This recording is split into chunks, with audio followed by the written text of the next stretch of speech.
சென்னை உயர்நீதிமன்ற முன்னாள் நீதிபதி ஹரிபரந்தாமன் மீது தமிழக பாஜக சார்பில் சென்னை காவல் ஆணையர் அலுவலகத்தில் புகார் அளிக்கப்பட்டுள்ளது.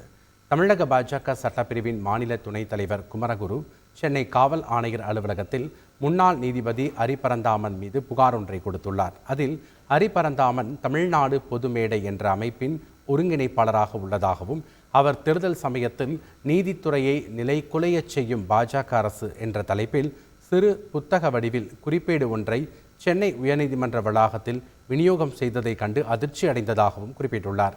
நீதித்துறை பாஜக அரசின் கைப்பிடியில் உள்ளது என்றும், தீர்ப்புகளை பாஜக அரசு சொல்வது போல் நீதிமன்றங்கள் அளிக்கிறது என்ற ஒரு விஷக்கருத்தை விதைத்திருக்கிறார் என குற்றம் சாட்டிய குமரகுரு, ஹரிபரந்தாமன் மீது சட்டப்படி நடவடிக்கை எடுத்து வழக்கு பதிவு செய்து அவரை கைது செய்ய வேண்டும் என்று புகாரில் தெரிவித்துள்ளார்.